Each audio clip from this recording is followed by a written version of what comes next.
Welcome back to Albany Talk. I'm your host, Dan Johnson, here in the concrete jungle, and with me, as always, is my co-host, Lisa Smith. Today, we're diving into a piece of legislation that's got the tech world buzzing. Assemblyman Alex Boraz's bill, E-6453, also known as the Responsible AI Safety and Education Act, or RAISE Act. It's a great name, Dan. Exactly. Who could argue against safety or education? I feel like staffers should be paid solely based on how creative they are in naming bills. Your crusade for better government continues as always, I see. But, as we will discuss today, could this well-intentioned bill actually end up crushing the very innovation it's trying to steer? I can't wait to find out. So, to set the scene, we know that New York wants to be an AI leader, with Governor Hochul's Empire AI initiative aiming to boost critical research. But does the RAISE Act, as written, risk undermining those plans? Let's look at what this bill targets, and for our listeners, we're going to discuss what are called frontier models, which are defined by their computational power and their costs. This bill would target models trained with over 10 to the 26 operations per second and costing over $100 million in compute. Right now, that's just the established AI companies. But the bill also sets its sights on those who aim to get there, labeling them as large developers once they've spent $100 million in aggregate. Nothing like big arbitrary numbers to set guardrails for the future. Yes, I knew you'd like that. So, Lisa, based on your reading of this bill, what's your take? So, as I've said before, my skepticism kicks in when we define what is big and small for a marketplace, especially when we don't know how the technology is going to develop. So today we define a large developer at a certain level and require a bunch of transparency in many cases before they can even deploy their new model. Under this bill, companies would need written safety and security protocols, which is fine in theory, with redacted versions for the public. The New York Attorney General gets an unredacted version for 5 years, and they have to meticulously record all their testing procedures. And I'm not saying our current Attorney General would weaponize those plans against tech companies, but who's to say the next one won't? A good point.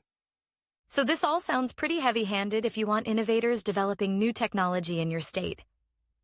My question is, will startup model developers, or even current mid-sized ones, be willing to make these upfront investments in New York knowing the obstacles in place? Yeah, this was my concern too. We've talked before about how government can best support innovation, and this doesn't look like the best way. So, some more context. The RAISE Act would also impose penalties for not meeting these requirements at up to 5% of the total compute cost for a first violation, and up to 15% for any infraction after that. Lisa, you've worked in the tech space. What impact could these fines have on companies?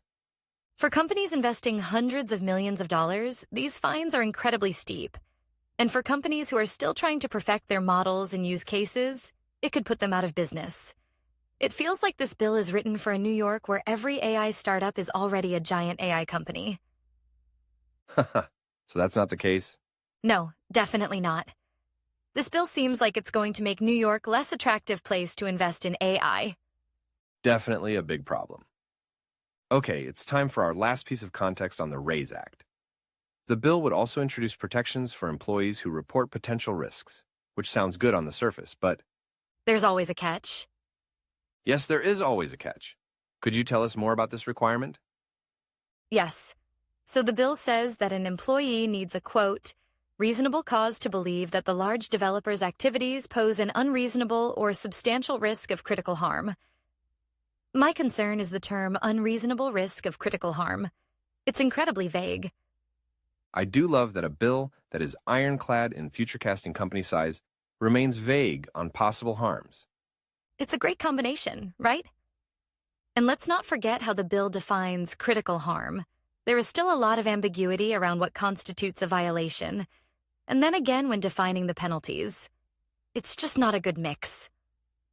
So, from your read, Lisa, it looks like Albany is trying to preemptively solve problems that don't quite exist, but in doing so, they're likely to hurt innovation and the New York businesses that are building these new products.